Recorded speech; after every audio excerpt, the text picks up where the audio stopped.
How you guys doing? It's been a little while.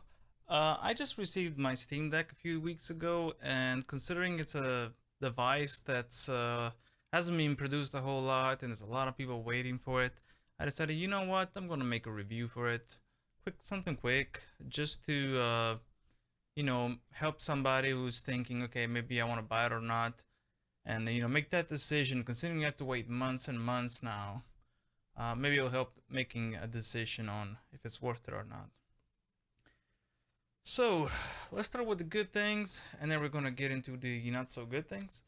So the good thing, obviously, this is a device that most of us have waited forever.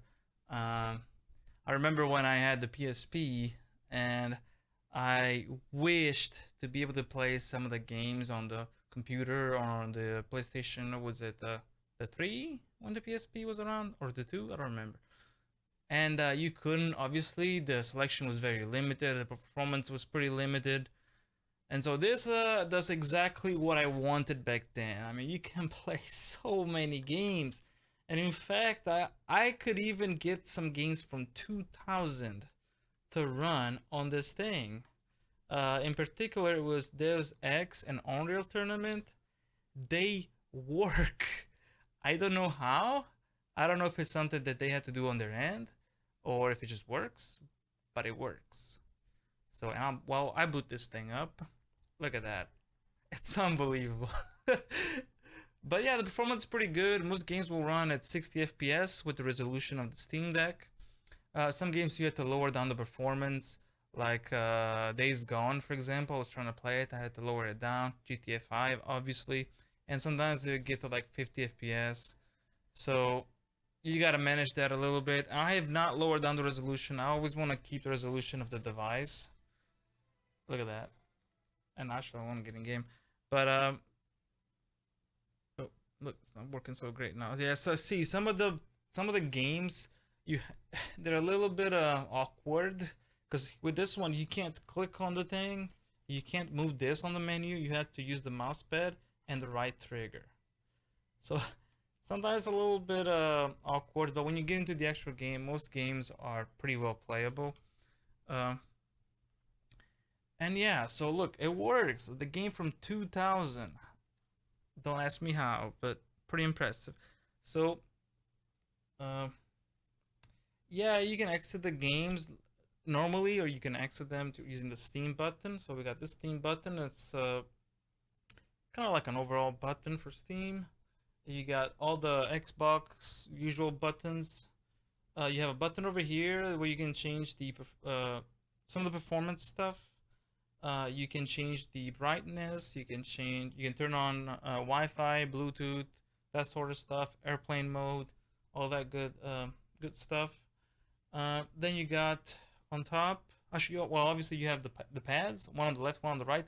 I've never used the one on the left, but I've used the one on the right, like you've seen a few seconds ago. On top you have volume. You have a 3.5 jack plug that's used obviously for headphones. This is where the heat comes out, and when you're playing games like GTA, you can hear that thing and you can feel the heat. Here we have a USB-C for charging and for the docking station, which I'll show you one of them. And here you have a power button, and if you hold it down, you can go into desktop mode. I've used desktop mode. In fact, I used it with the docking station, and I plugged it into a projector, and I watched a Formula One race from the Steam Deck on a projector. Is great. It's great. It's amazing you can do this with this device. It's one of the things that just that's awesome. On the back, you got these four buttons, but I've never really used them. I don't know where they would be used, but they're there, I guess. Maybe one day we'll use them.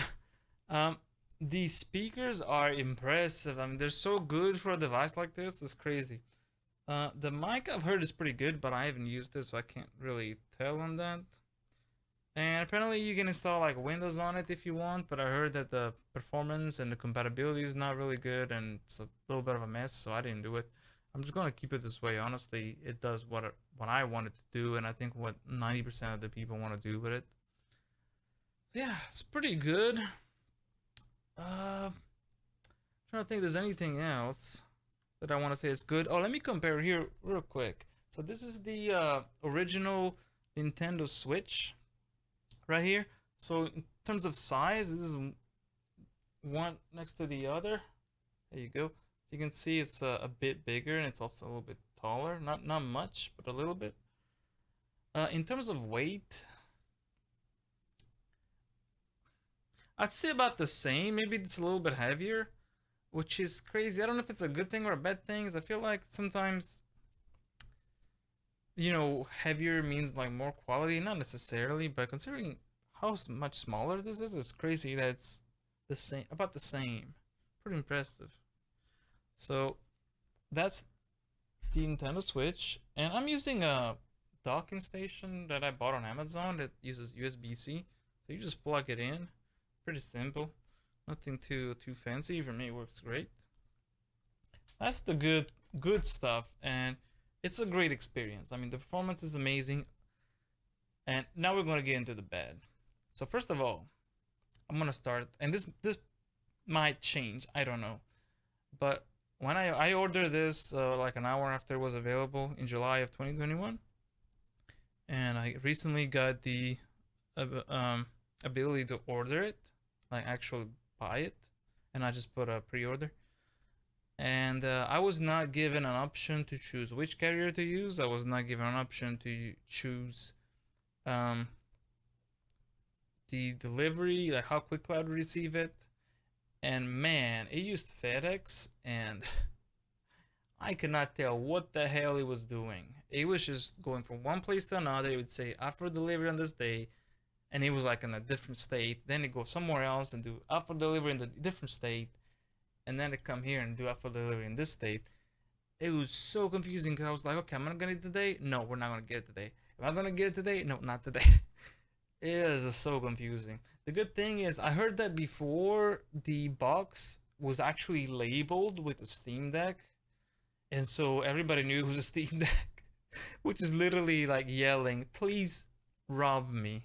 Fortunately, they're not doing that anymore. My box was completely bland. Obviously, it had the Valve on it, but it is what it is. I mean, they can't really do anything with that. But at least it's good to know that they're finally like blocking that off so that people don't know that it's a Steam Deck until they actually open it. But yeah, the delivery was a little bit iffy. Okay, so let's get to the bad things about the device. So first of all, the buttons, and in particular these buttons right here, and this right here, and also the triggers. They're not the best quality. So I use a Razer, I think it's called Wolverine or something like that, and it's amazing. I mean, this thing feels great. This thing does not. I'm sorry, but these buttons do not feel great. I mean, they're like a basic Xbox. Oh, I'm actually doing stuff in here. Hold up. Uh, there's just a basic. I'm not impressed. And it's a little bit like I understand why they did it because they want to cut on the cost, considering the device is so cheap. But I mean, these are things that are not going to go anywhere. Like you can't replace these. I don't, not that I know. Maybe one day, but you cannot replace these. So you're gonna have these. You're stuck with these. Considering their crap quality, you're stuck with them. So unless you wanna like have a docking station and plug in your other one, or just use like a Bluetooth one, you're stuck with them, and that kind of sucks. The analog sticks are okay, nothing too crazy, so not bad.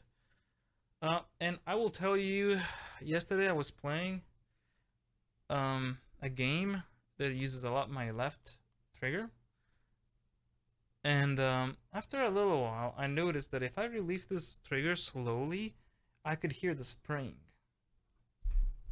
Cat just showed up. I could hear the spring. Kitty. So my cat decided she was going to pause the stream, and she did. She didn't. Not the stream, the recording, and she did. She did not care.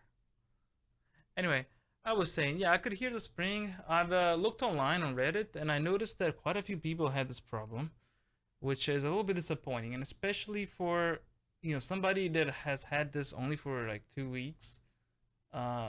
it's a little bit disappointing. And I've seen people that had to RMA it. I've seen people who opened it and just sprayed some WD-40. Fortunately for me, the sound went away. The spring sound went away for now. But if it shows up again, I'm probably just gonna open it and spray WD-40. I'm not gonna RMA and wait. I mean, it's an easy fix.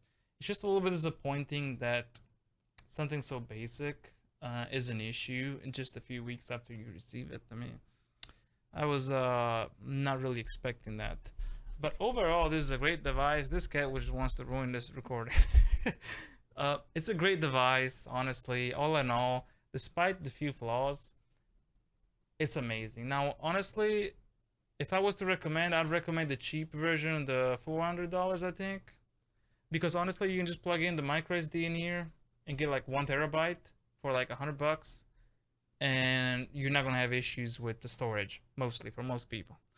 So, and the only thing you're missing on is the anti-glare screen and the case. So I have the 650 version, and I like the screen, but honestly, it's not worth that much.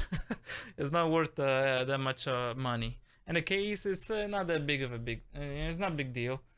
It's a little bit better quality, but like honestly, who really cares? So, all in all, I would personally recommend the cheaper version. And then if you wanna change the SSD, or if you wanna change the screen, you can do it if you wanna get a little technical, but it's not gonna be that big of a deal in my opinion. Oh, one thing, I was almost missing this. The battery life. How did I almost miss this? The battery life is the biggest drawback of this device. Okay. On games like GTA, you're only gonna get like an hour and a half. From 100 to 0. Only an hour and a half. So that's pretty disappointing, unfortunately. For games that are like 2D, like Terraria or Stardew Valley or whatever, you're gonna get probably like 5 to 6 hours. So that's pretty good. That's acceptable. But yeah, high performance games, you're gonna get crap battery life. I really hope that at some point, somebody's gonna create like a battery that you can just attach to the back and plug it into the USB-C. That'd be amazing, man. I'm gonna look it up and see if somebody already created that. But hopefully somebody's gonna do it, because it'd be great.